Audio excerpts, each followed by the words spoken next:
DEXA scan भी कहते हैं, बोन डेक्सा स्कैन भी कहते हैं, ऐसे मुख्तलिफ किस्म के नामों से जाना जाता है। ठीक है, ये स्कैन होता क्या है कि अगर किसी इंसान को हम फील करते हैं कि उसकी हड्डियां कमजोर हैं, ठीक है, और हमें लग रहा है कि इसकी हड्डियां बाकियों से ज्यादा कमजोर हैं, या फिर इसकी विटामिन डी की कमी है, या इसमें कैल्शियम की कमी है, इस किस्म का कोई और मसला मसाइल है, सो व्हाट वी डू, हम उसे पेशेंट को रेफर करते हैं डेक्सा स्कैन के लिए। ठीक है, इसके अलावा अमेरिकन सोसाइटी जो है, अगर इफ यू आर मतलब फॉर एग्जांपल अगर मैं अमेरिका में बैठा होता और जो मरीज आ रहा है, तो अगर उसकी एज 65 से ऊपर है तो भी मैं डेक्सा स्कैन नॉर्मली करवाता। ठीक है, हमारी सोसाइटी में इसलिए डेक्सा स्कैन नहीं करवाया जाता रेगुलरली क्योंकि काफी एक्सपेंसिव होता है।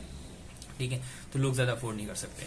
पर आज जिस शख्स को भी हम पाकिस्तान में रहते हुए, अगर किसी शख्स को भी पाकिस्तान, इंडिया, डेवलपिंग कंट्रीज में अगर कोई भी पेशेंट हमारे पास आता है and if you are suspecting कि भाई इसको जो है ना वो हो सकता है कि इसकी हड्डियां कमजोर हो, तो हम डेक्सा स्कैन करवाते हैं।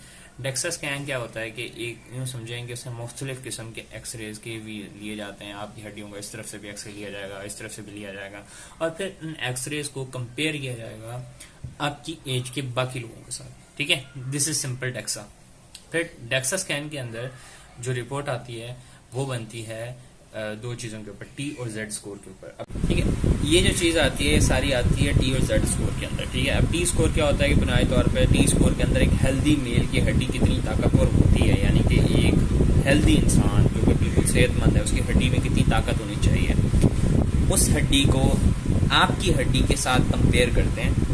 ठीक है, और चेक करते हैं कि आपकी हड्डी किस हद तक मजबूत है। अगर आपका टी स्कोर -2.5 से ज्यादा है, इसका मतलब यह है कि आपकी हड्डियां पोरस हैं, भरना शुरू हो चुकी हैं। ठीक है, ये बेसिकली टी स्कोर कहलाता है। फिर आता है जेड स्कोर। अब जेड स्कोर क्या होता है, इसमें एज का फैक्टर भी इंक्लूड हो जाता है। एज का फैक्टर मतलब कि अगर आपकी उम्र 70 साल है तो आपकी जो हड्डी है उसकी जो मजबूती है वो एक यंग, बिल्कुल एक हेल्दी इंसान की जितनी नहीं होगी, आपके उसके अंदर एज का फैक्टर आ जाएगा। ठीक है, तो जेड स्कोर में बुनियादी तौर पे क्या दिखा रहा होता है कि आपकी एज के साथ जो डिफरेंसेस चल रहे हैं, ठीक है, कि आपकी एज के लोगों की हड्डियां कितनी मजबूत थी लेकिन आपकी और उसमें कितना फर्क है। अगर ये स्कोर 2 से ज्यादा हो, ठीक है, तो इसका मतलब यह है कि कोई ना कोई पीछे पैथोलॉजी चल रही होगी, इसका मतलब होता है पीछे कैंसर चल रहा है या कोई और मसला मसाइल चल रहा है। तो इसमें हमें मजीद टेस्ट करवा के देखना पड़ रहा होता है कि आगे क्या आखिरकार मरीज के साथ क्या प्रॉब्लम आ रही है। ठीक है, तो ये डिफरेंस, ये मतलब ये छोटा सा टेक्स्ट जो डेक्सा स्कैन है, ठीक है, ये बुनियादी तौर पर सिर्फ यही बता रहा होता है कि हड्डी, आपकी जो बोन्स हैं उसकी स्ट्रेंथ किसी एक नॉर्मल हेल्दी इंडिविजुअल से कितनी ज्यादा कमजोर है। ये तब करवाते हैं जब किसी को बहुत ज्यादा रिपीटेटिव बार बार किसी को फ्रैक्चर हो रहे हो या किसी को पेन कंटिन्यूसली हो रहा हो, या हम फील कर रहे हो कि इसकी हड्डियां जो हैं वो काफी कमजोर हैं। ठीक है, सो आई होप मैंने क्लियर कर दिया छोटा सा test. That's all, this is my signing of.